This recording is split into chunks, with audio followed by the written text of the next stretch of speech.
का काटना अपने आप में ही एक बीमारी है। कुत्ते के काटने से एक बहुत ही गंभीर बीमारी हो जाती है जिसे हम जलांतक या रेबीज के नाम से जानते हैं या हल्का रोग के नाम से जानते हैं। एक ऐसी बीमारी है, अगर किसी को रेबीज हो गई या जलांतक हो गया तो उसमें मृत्यु निश्चित है, 100% मोर्टालिटी है।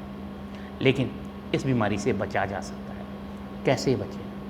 सबसे पहले छोटे बच्चों को समझाएं कि किसी भी प्रकार के इस तरह के जानवर को ना छेड़े, उनकी पूंछ पे हाथ ना लगाए, उनको टच ना करे, उनसे दूर रहे। अगर आपका कुत्ता पालतू है, अपने घर में ट्रेनिंग दी है, तब एक अलग बात है, अदरवाइज इनसे दूर रहें। आमतौर पे रात को हॉस्पिटल में आ जाते हैं कई बार अल्कोहलिक्स, जो शराब पीने वाले लोग होते हैं, वो इधर उधर झूम रहे होते हैं, उन्हें कुत्ते काट लेते हैं। कई बार कुत्तों का झुंड जा रहा होता है, वो बिना बात किसी को काट लेता है। कुत्तों का झुंड जा रहा होता है, किसी बुजुर्ग को गिरा लेते हैं, काट लेते हैं, यहाँ तक कि काट के खा लेते हैं। कुत्तों का झुंड होता है, छोटे बच्चों को देखते हैं, वो काट लेते हैं। और कई बार बिना बात ही, जैसे कि कुत्तों की सेंसिटिविटी रात में बढ़ जाती है, सुबह कुछ लोग घूम रहे होते हैं, कुत्ते काट लेते हैं। जब कुत्ता काट लेता है तो क्या करना चाहिए? इस बात को बहुत गंभीरता से लेना चाहिए कि मुझे कुत्ते ने काटा है। डरना नहीं है, घबराना नहीं है। जब भी कोई कुत्ता काट ले, सबसे पहले आप घबराएं नहीं। जहाँ भी कुत्ते ने काटा है उस जगह को पानी से अच्छी प्रकार से धोएं। जहाँ पे कुत्ते ने काटा है, जिस जगह पे जख्म बना है, उससे थोड़े से ऊपर जो ताज़ा पानी होता है उसकी धार डालें। कम से कम 5 से लेके 10 मिनट तक, 12 मिनट तक उस धार को डालते ही रहें। साबुन लगाएं। अगर आपके पास आयोडीन है, कोई आयोडीन है, आप उसे लगा सकते हैं। साबुन लगाएंगे, उससे झाग आएगा। साबुन की झाग के 2 फ़ायदे हैं उस जगह पे। एक तो साबुन का झाग डिटर्जेंट एक्शन करता है, जिससे कि वायरस खुद घुल के बाहर चला जाता है। दूसरा, साबुन का झाग उसको मारने की क्षमता भी रखता है। अगर कुत्ते ने काटा, जितनी जल्दी से जल्दी आपने उस जगह को साबुन से अच्छी तरह से धोया, तो आप समझ लीजिए कि आपने 80% उसका प्रोटेक्शन कर दिया।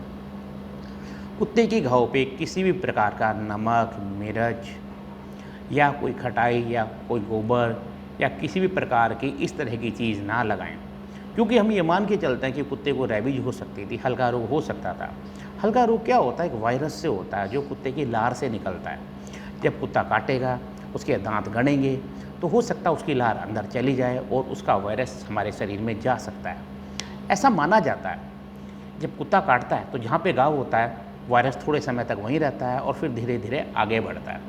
तो धोना ही उसका एक सबसे बड़ा उपचार है, जो 80% वायरस को उससे बाहर निकाल देता है। उसके बाद क्या करें? कभी भी अगर आप किसी लोकल डॉक्टर पे चले गए, आरएमपी पे चले गए, किसी भी प्रकार से उस पर ड्रेसिंग ना करें, उसकी पट्टी ना करें, जख्म को खुला रहने दें, उसमें किसी भी प्रकार के टांके ना लगवाएं और तुरंत किसी सरकारी अस्पताल या किसी पढ़े लिखे डॉक्टर को कॉन्टैक्ट करें। डॉक्टर आपको इवैल्यूएट करेंगे, आपसे पूछेंगे किस प्रकार का कुत्ता था, आपका पालतू कुत्ता था, सड़क का कुत्ता था, जंगल का कुत्ता था, क्या उस कुत्ते को वैक्सीनेशन हुआ था, क्या कुत्ते को टीके लगे हुए थे, उसकी पूरी हिस्ट्री लेंगे, पूरा इवैल्यूएट करेंगे और उसके बाद आपको सही ट्रीटमेंट बताएंगे।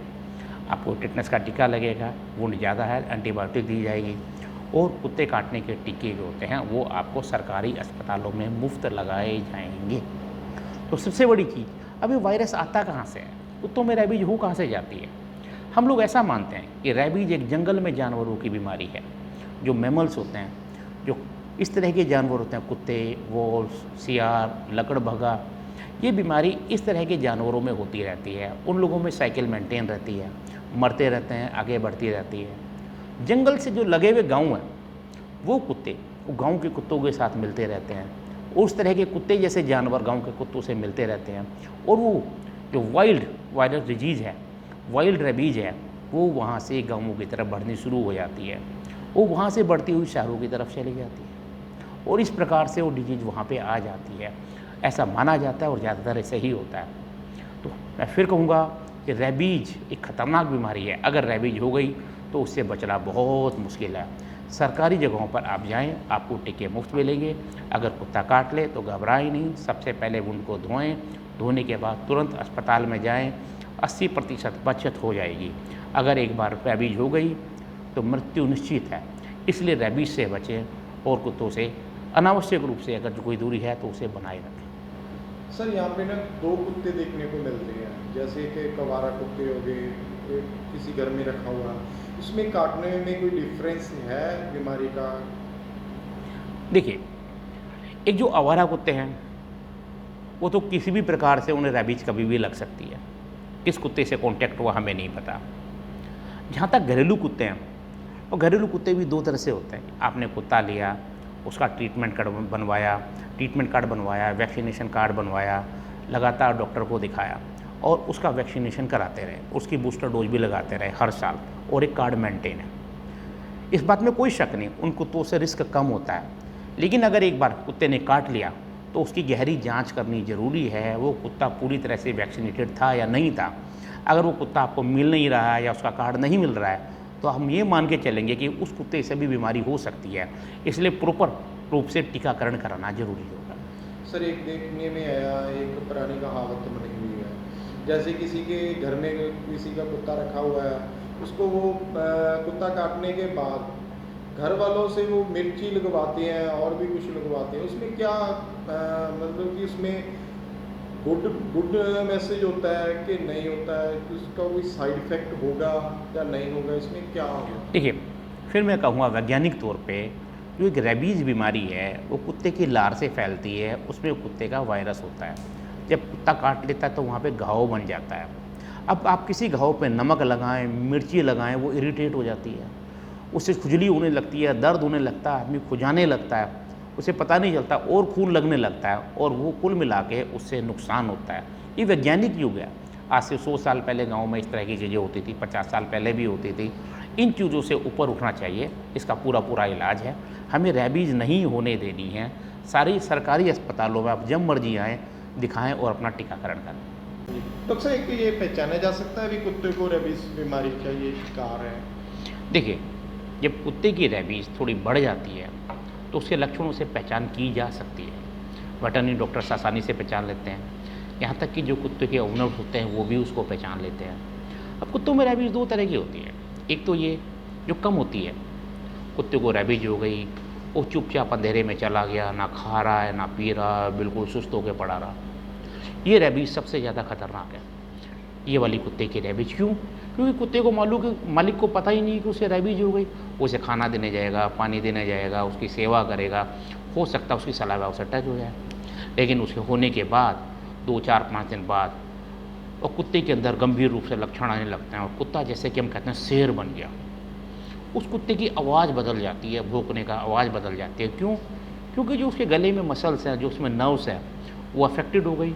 जब नर्व अफेक्टेड हो गई तो मसल्स की पैरालिसिस हो गई और कुत्ते की आवाज़ बदल जाती है।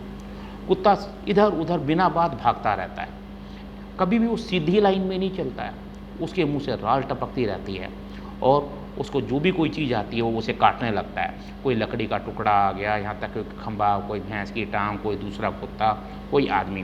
तो कुत्ते का व्यवहार कुछ अचानक रूप से अलग हो जाता है, आश्चर्यजनक रूप से। तो इस तरह से पहचाना जा सकता है कि इस कुत्ते से बच के रहा जाए। तो से कुत्तों में जैसे आपने बताया अभी रेबीज की बीमारी होती है, और एक तो कुत्ता जो है अपना हल्काना, उसमें क्या डिफरेंस है कि इसे ये सेम ही है? देखिए, कुत्ता एक कुत्ते हो गए, लोमड़ी हो गई, सियार, लकड़बग्घे जिनको हम वोल्व्स कहते हैं, इस तरह के जानवरों में बीमारी होती है। ये रेबीज एक बीमारी का नाम है, वो इंस कह के किसी भी तरह के जानवरों में हो सकती है।